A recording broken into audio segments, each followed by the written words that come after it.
Hey guys, in this video, I'll show you guys exactly how to deactivate your Instagram account. So deactivating your account is like deleting your account, except it's only temporary. So it'll delete your account until you log back in or you just turn it back on, and then it'll go back to being completely normal.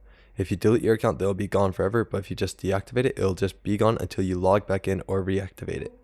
So if you want to deactivate your account, I'll show you guys exactly how to do it in this video today. But first things first, you want to head over to the App Store or Google Play Store and make sure that Instagram is all the way updated. Once you do that, you can head over to the Instagram app and you want to click on your profile picture in the bottom right corner of the screen from the home page. Once you do that, it'll bring you to your profile page here, and you want to click on the three bars in the top right corner of the screen. If you click on the three bars, it'll show these options right here, and you want to look for the settings option.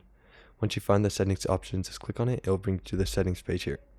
Now from here, you might want to look around a bit and see if you can find it, but personally I haven't been able to find it. So what you want to do, you want to use the search bar at the top of the screen in the settings bar, and you want to search for deactivation.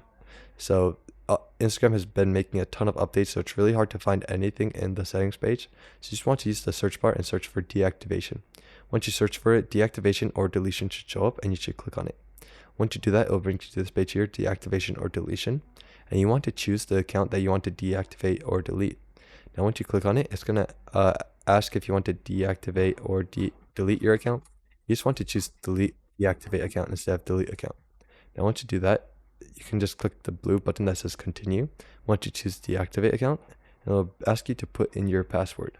So just put in your password that you used to create the account, and once you put it in, it'll click continue, and then it'll ask why you want to deactivate your account, and you can just put in whatever option you want. You just click continue. Once you click continue, it's going to ask if you want to confirm your deactivate account if you want to actually deactivate your account, and you could just click deactivate account, and that will deactivate your account until you log back in. So it's going to say this right here says you're about to temporarily deactivate your account. You can reactivate your account at any time through Account Center or by logging back in. So that is how you deactivate your account on Instagram. So I hope this video was helpful. If it was, I'd really appreciate a like and subscribe. Leave any questions you have in the comment section below. I'll do my best to answer them. And I'll see you guys next time.